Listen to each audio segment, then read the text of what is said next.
Hi, this is Dr. Jim Vermillier from Cognitive Behavior Therapy Associates again. Wanted to talk with you a little bit in this blog about procrastination. So procrastination is putting things off, basically. People do this for a variety of different reasons, one of which is that it's generally true that something that you don't want to do is often competing with a variety of things that you'd much rather do. So people who procrastinate tend to focus on activities other than the task that they're procrastinating about that are more pleasurable. Another thing that happens with procrastination sometimes is that people can develop an almost obsessive perfectionism. And obsessive perfectionism is indeed an aspect of obsessive compulsive disorder. So the person sometimes feels like they must do something perfectly. And the extreme case of this is that the person actually stops doing things even though they're extremely capable because they're fearful that they're not going to be able to do it exactly right. Examples of this are students who are high academic achievers and who are very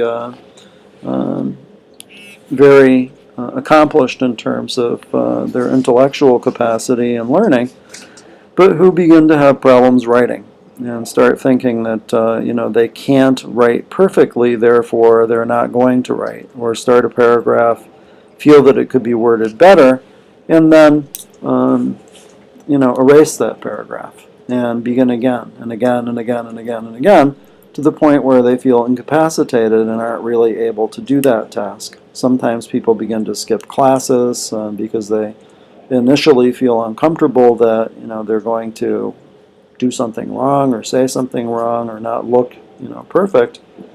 And then this snowballs with the person feeling that, you know what, I wasn't at the last 3 classes. Somebody might actually come up to me and say something about that, and then I'll feel uncomfortable, so I won't go to class today either.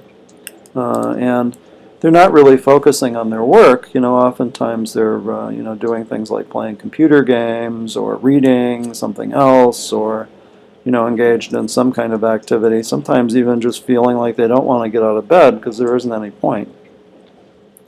So procrastination is a dangerous thing in the respect that it snowballs pretty rapidly. And I've seen very many people who are in an academic setting who have severe procrastination that actually threatens their being able to graduate from university. So there are a variety of different techniques that we can employ with trying to help people with procrastination. Again, it requires a good deal of determination on the part of the individual. And if a person isn't convinced that they want to deal with their procrastination, then they're not going to be able to. So parents who want to refer their children because they're not doing well in school due to procrastination, it's not going to be very effective unless the person actually agrees that they procrastinate and wants to find a way to try and work on that. This is true of most problems that people present. If you're not interested in treating it, we're not going to be able to make you do that. And furthermore, I would go on to say that I'm not interested in making you do that.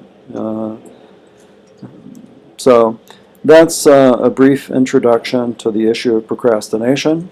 There are a variety of different treatment strategies that we can employ in terms of behavioral and cognitive behavioral interventions. And that's it for procrastination for today.